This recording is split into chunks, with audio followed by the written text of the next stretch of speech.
এই ধরনের একটি মিলন মেলা হয়তো সবার কাছে প্রত্যাশিত, যার জন্য উপস্থিতি দেখে আমার ছিল খুবই মনে হচ্ছে।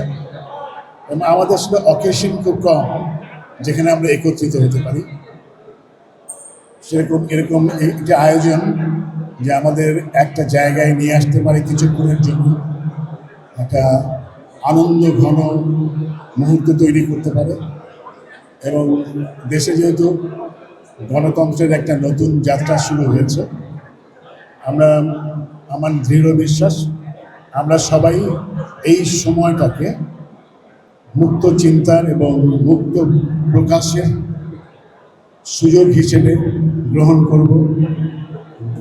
স্বেচ্ছাচারিতা নয়, শৃঙ্খল অথবা শৃঙ্খলার মধ্যে থেকে আমরা একটি মুক্ত সমাজ গঠন করতে পারবো এবং সেখানে শিল্পীরা, নির্মাতারা সবাই তার যথার্থ ভূমিকা রাখতে পারবে।